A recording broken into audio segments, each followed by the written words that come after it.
Goa Organics వారి skin care, hair care, wellness products కోసం AP, తెలంగాణలో డిస్ట్రిబ్యూటర్లు కావాలను వివరాలకు స్క్రీన్ పైన ఉన్న నెంబర్కి కాల్ చేయండి. ఏపీ ఎన్నికల వేళ కీలక పరిణామం చోటు చేసుకుంది. మరో వారం రోజుల్లో పోలింగ్ జరగనుండగా డీజీపీపై ఎన్నికల సంఘం వేటు వేసింది. డీజీపీనే తక్షణమే బదిలీ చేయాలంటూ ఏపీ సీఎస్ జవహర్ రెడ్డికి కేంద్ర ఎన్నికల సంఘం ఆదేశాలు జారీ చేసింది. ఆయనకు ఎన్నికల విధులు అప్పగించవద్దని స్పష్టం చేసింది. ఆయన స్థానంలో నియమించేందుకు 3 పేర్లను సూచించాలని ఆదేశించింది. ఏపీ డీజీపీ ఏకపక్షంగా వ్యవహరిస్తున్నారని ప్రతిపక్షాలు ఇదివరకే ఫిర్యాదు చేశాయి. పెద్ద ఎత్తున ఫిర్యాదులు రావడంతో డీజీపీపై ఈసీ ఈ మేరకు చర్యలు చేపట్టింది.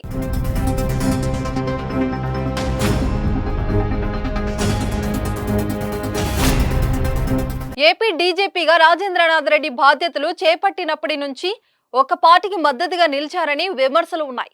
ప్రతిపక్షాలపై దాడులు జరిగినా, దాష్టికాలు జరుగుతున్నా ఏ రోజు పట్టించుకోలేదని ఆరోపణలున్నాయి. ప్రతిపక్షాలు ప్రశ్నించకుండా అడ్డుకునే ప్రయత్నం చేశారనే ఆరోపణలు ఉన్నాయి. ఇక ప్రశ్నించే వారికి అనగదొక్కేందుకు అధికారాన్ని దుర్వినియోగం చేశారని అపవాదు ఎదుర్కొంటున్నారు. ప్రభుత్వాన్ని విమర్శించిన వారితో పాటు సోషల్ మీడియాలో సైతం పోస్టులు పెట్టిన వారిపై కేసులు నమోదు చేసి వేధింపులకు గురి చేశారని ప్రతిపక్షాలు ఎప్పటి నుంచో ఆరోపిస్తూ వస్తున్నాయి. ఎన్నికల కోడ్ అమల్లోకి రాకముందు వరకు ప్రతిపక్షాలకు ఆయన అందుబాటులో లేరని, ఈ మధ్య మాత్రమే ప్రతిపక్షాలకు అపాయింట్మెంట్ ఇస్తున్నారని ప్రచారం జరిగింది.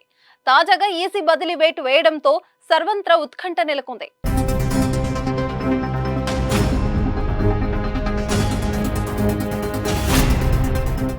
సుమన్ టీవీలో మీ పర్సనల్ అండ్ బిజినెస్ ప్రమోషన్స్ కోసం కింది నెంబర్కి కాంటాక్ట్ చేయండి.